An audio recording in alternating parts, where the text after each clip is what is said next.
What can you tell us about this bike? Well, 36 is the first year Knucklehead. It's the holy grail. It's what everybody wants. Yep. A lot of 1 year only things on 36 Knuckleheads. Danny's a big early Harley guy, and I just wanted to kind of talk to him and pick his brain and see exactly what kind of Harleys he has and what we can learn together. Danny! Hey, how you doing? What's going on, brother? How are you? All right, man. Good to see you. It's good to see you too. I see they're cutting the trees down across the street. They would be today, wouldn't they? It would happen today. That's the way it works out, huh? Hopefully they'll be quiet soon. I don't want to just walk by this bike right here, and you told me at the gym that this is a 39? 39. 39, and Yep. I'm not like super knowledgeable when it comes to early Harleys. It's not something that I've traded in. You don't really find them very often. What can you tell me about this bike? Any of those pre-war knuckles are really rare. You don't see them a whole lot these days. So this is a Knucklehead. Yep. Okay. 39, which would have been the 4th year. They started them in 36. By the time 39 came around, they got some of the bugs worked out of them. So 39 was a really good year, really good running motor and bike. Yeah, this one here, it's pretty much probably 90% original. It's got a brand new motor. It looks, oh, it does have a brand new motor in it. Brand new rebuilt motor, built to look kind of patinaed out. Yeah, it's original paint frame, original fenders, but just wanted a little bit of the patina look to it. But the big thing, most of it's all original. I think they did a great job. Did you do this or? Yeah. Oh, you did this? Yeah. Okay. Somebody else rebuilt the motor, but I did, you know, pretty much the rest of the thing. And for those learning at home with me also, this is a Knucklehead, and that's because the heads on this motor look like the top of your knuckles. Exactly. Is that correct? Exactly. And is there any other special things on this bike or anything like that that are specific to a Knucklehead, or what else can you teach us about it? 39, if you can see, it has kind of a sweep fork to it. Can you see how that kind of bows a little forward? Just a little bit, yeah. From 36 to 40, that's the kind of fork they use, and those are pretty scarce. You don't see those around a lot. The frame, there's a lot of 1 year only parts on this thing too. Kind of a 1 year only frame, a 1 year only oil tank, transmission. I got something neat for you. Sure. It's the only year Harley put neutral between 2nd and 3rd gear. Can you see that? Yeah, on every Harley that I've ever ridden, it's between 1st and 2nd down at the pegs. Kind of a dumb idea. It didn't work too great. But yeah, 39 to be original, that's what they had. So this has got that, but yeah, 39 only. God, this bike is just, let's just take a step back to admire it. I mean, doesn't that look like it belongs in a museum or something? Oh, it's beautiful. That is just... I never get tired of looking at these things. To me, they're works of art. You were telling me that 39 is the last year for certain things on this bike. What were you referring to? The last year, the big twins used 18-inch rims. Okay. And the last year, they used these step hubs. If you can get in there close, you'll see what I'm talking about. See that little step in there? Oh, it's like a little flat line, or a little flat piece on there. Some of the early 40s had those, but basically 39 was the last they used them, and the 18-inch wheels. So last 18-inch last year is 39? Yep. Okay. These square footboards are rectangular. That's the last year they used those. They went to like an oval one in 1940. Okay.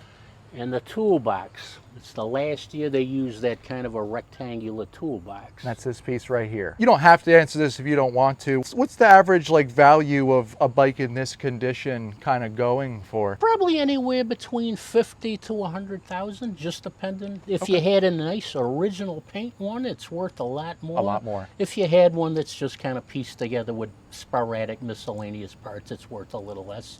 But the more original it is, the more correct it's, you know, be pushing 100 easily. I don't know if you guys can see that in there. It looks like you have a couple more bikes. You want to take a peek in there? Absolutely. Okay. That's rare. It's just a little 1947-45 flathead.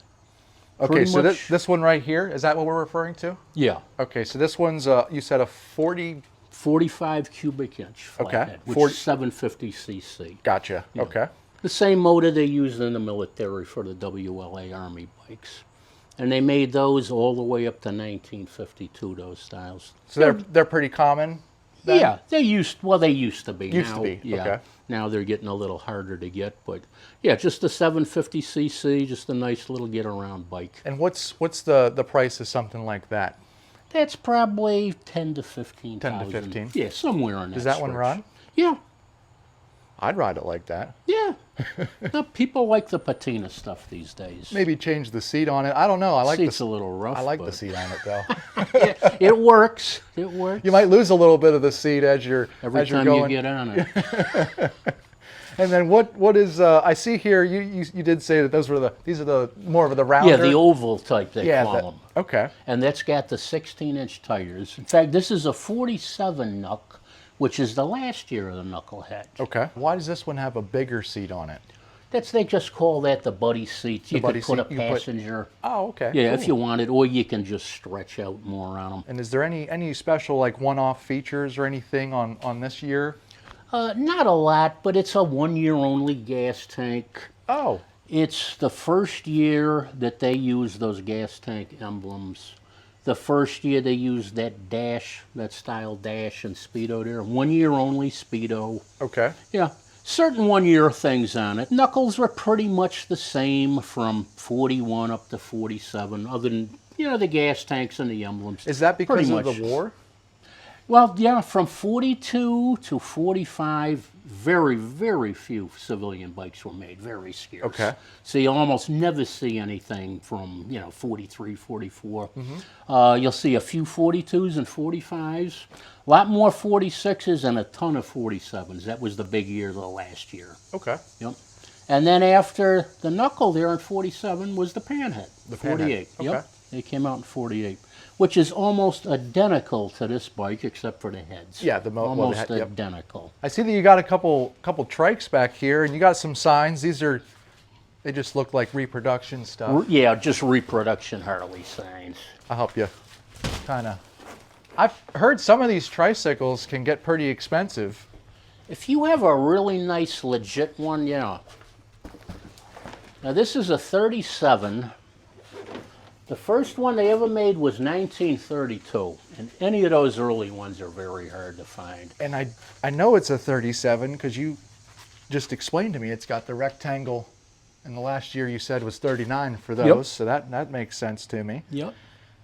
And what would this have been used for? A lot of automotive agencies use these. They would deliver parts in them, Okay. and they also had, see this here? Oh.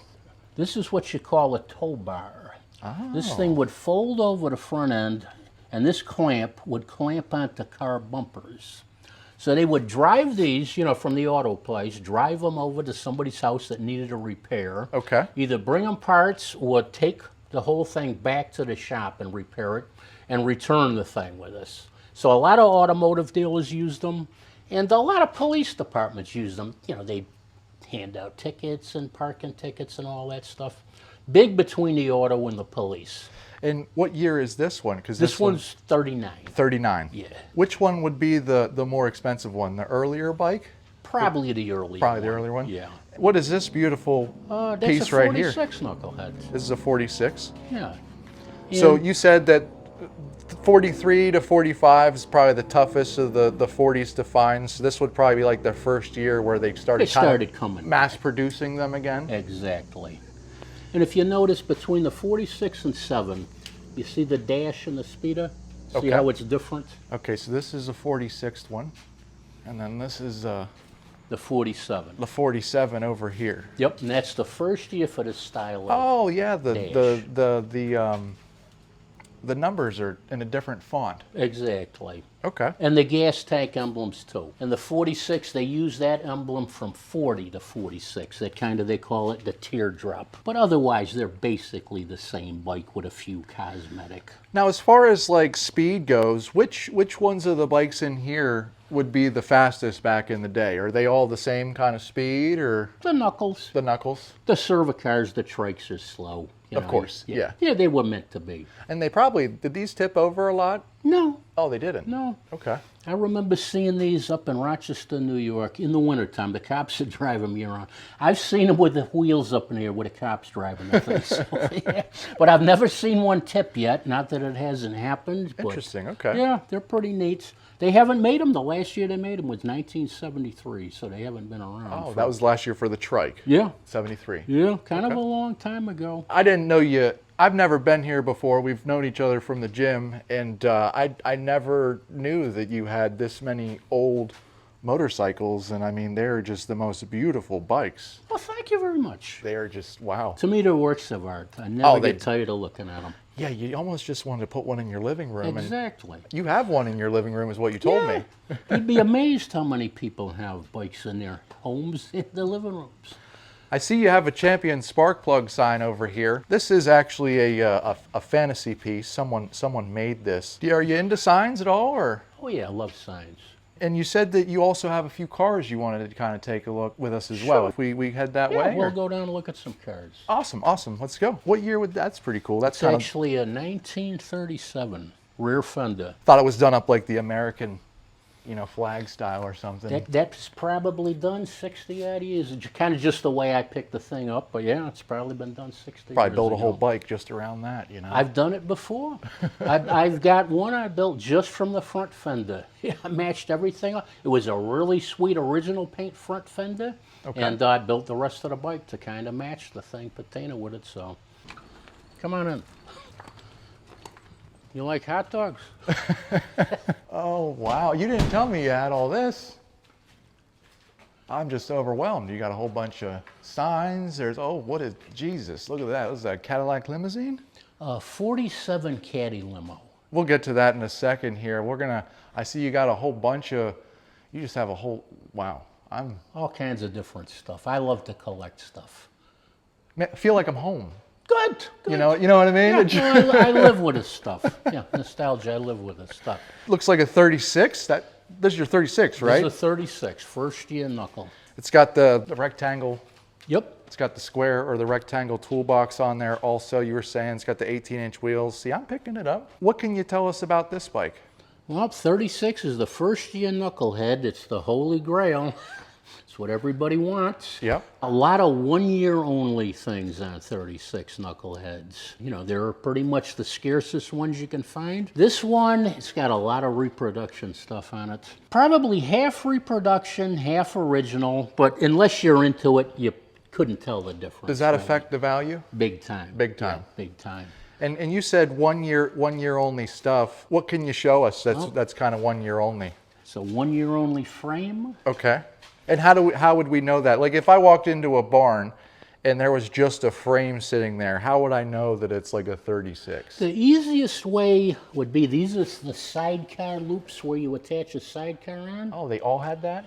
Well, only 36 they had them put on like that. Very, very unique. So that's probably the easiest thing to identify a 36. We'll show that on camera here. And is it on both sides then? Yep.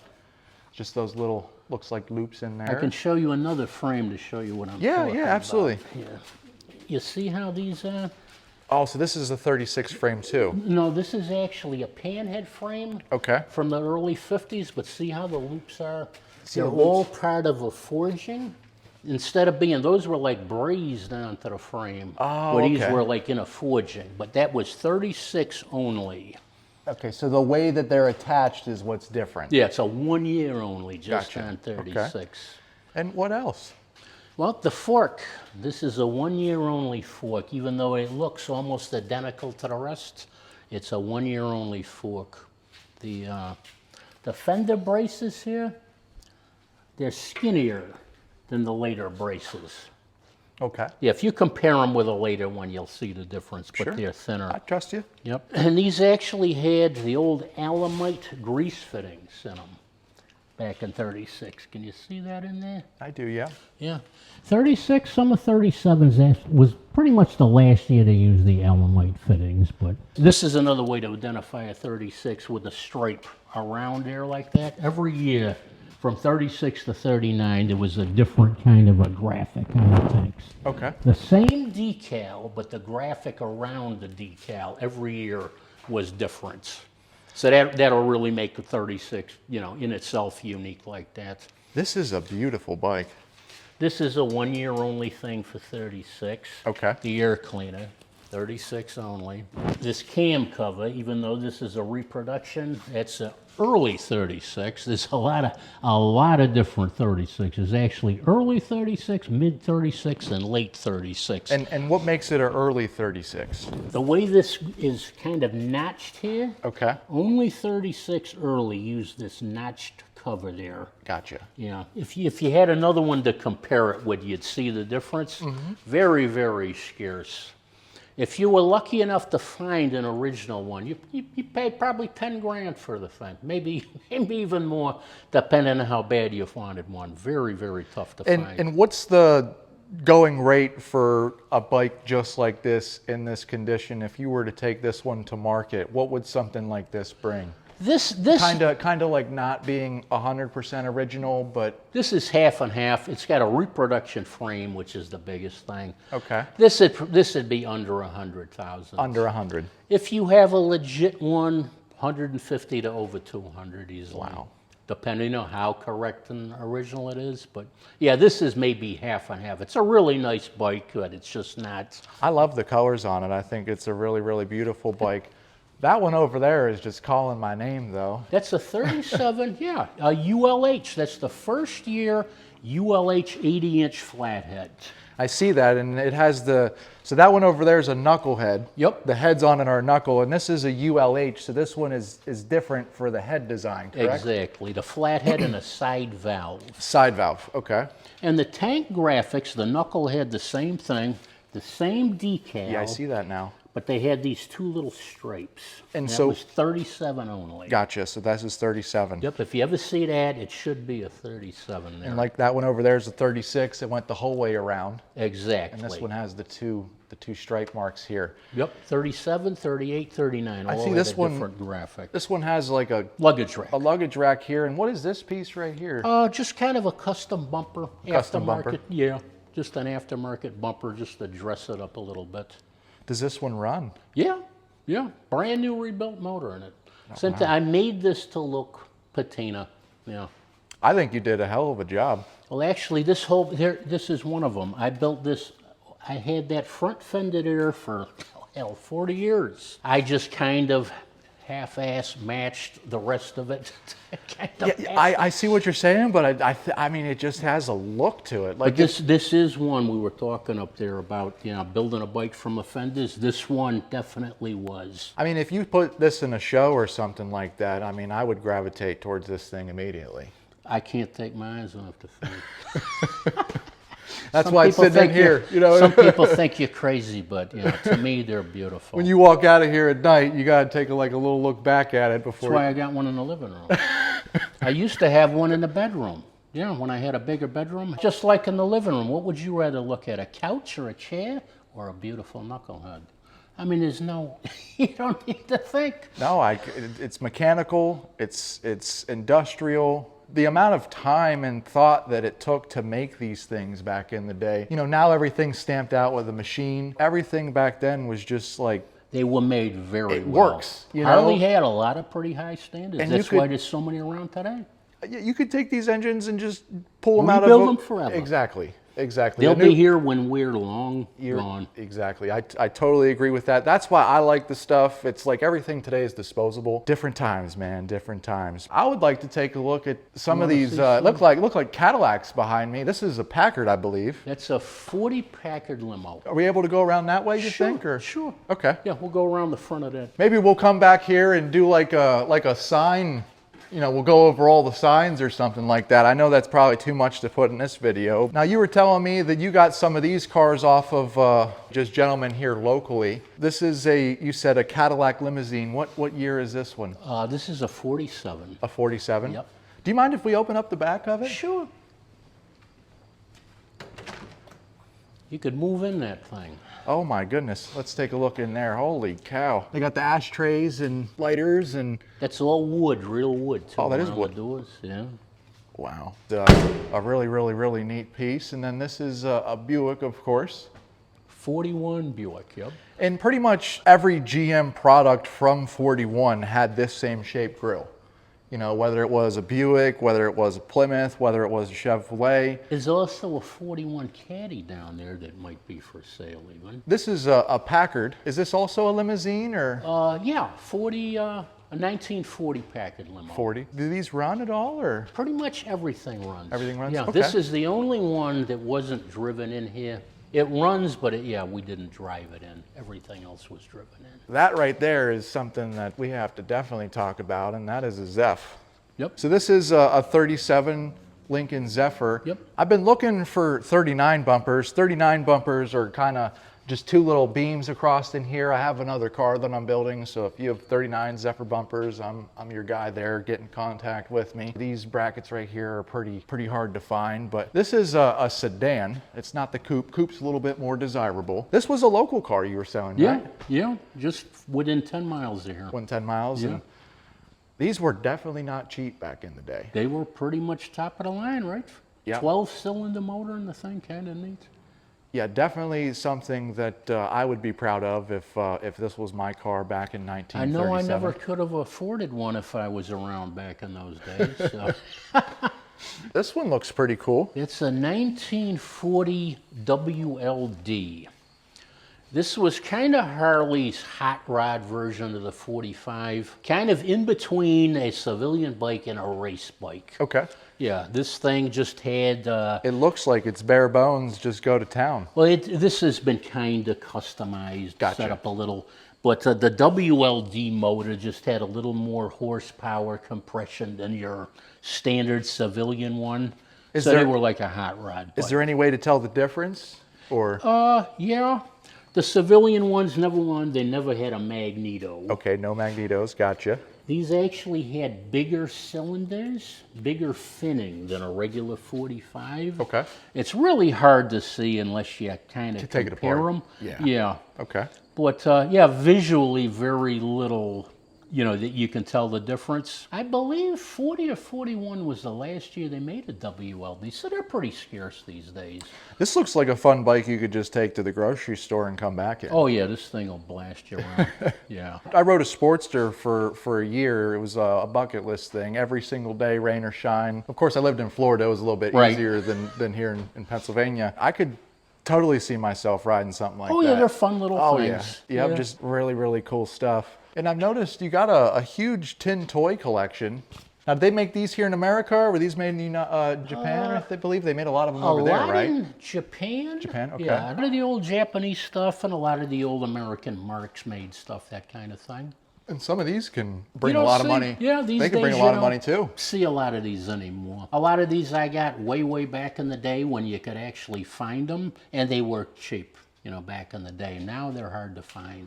Well, back then you might have gotten one toy for Christmas, and that's all you played with. So some of these to find in a nice condition are very difficult. Exactly. These were all just cheap little toys. People beat on them, kids ruined them, and they tossed them in the trash. My dad was, very big into tin toys, and growing up, in the bathroom there was always a tin toy magazine sitting by the toilet, so I'd read them all and learn all about them. Nice, nice. Well, Dan, I want to thank you for your time. I want to thank you for teaching me and teaching our audience here at home. And if you guys like this kind of content, please consider subscribing to the channel. If you guys like this video, give us a thumbs up for Dan. We might have Dan back in a future video. Maybe we go to a motorcycle event or something like that. It'd be nice. We just go there and kind of learn some more stuff. I would love to enjoy that. But you guys at home, have a great day, and we'll see you on the next video.